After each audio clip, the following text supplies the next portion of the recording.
তানিম, চল না শহরের দিকে হাঁটা দিই। জঙ্গলের রাস্তাটা ধরে গেলে সময়ও কম লাগবে। সত্যি বলছিস? সবাই তো বলল ওই রাস্তা বিপজ্জনক। আমরা কি ভয় পাই? তুই আছিস, আমি আছি, কিচ্ছু হবে না। ঠিক আছে, একসাথে থাকলে ভয় কিসের? রাফি, তানিম, ওটা ভাল্লুক আমাদের দিকে আসছে। তুই যা করিস কর, আমি গাছে উঠছি, তুইও চেষ্টা কর। ভাল্লুক নাকি মৃত মানুষের গায়ে হাত দেয় না।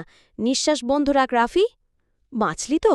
আমি ভাবছিলাম তোর কিছু হয়ে গেল বুঝে। ভাল্লুকটা তোর কানে কানে কিছু বলছিল, বল তো কি বলল? সে বলল, যে বন্ধু বিপদের সময় গাছে উঠে যায় তাকে আর বন্ধু ভাবিস না। রাফি, আমি সত্যিই ভুল করেছি। আমি তোকে ফেলে পালিয়েছি। আমি আসল বন্ধু হতে পারিনি। ভুল সবাই করে তানিম, কিন্তু শেখাটা জরুরি। তোকে আমি এখনো বন্ধু ভাবি। তোর মতো বন্ধু পাওয়া ভাগ্যের ব্যাপার রাফি। আর এখন থেকে আমরা শুধু বন্ধু না, ভাই।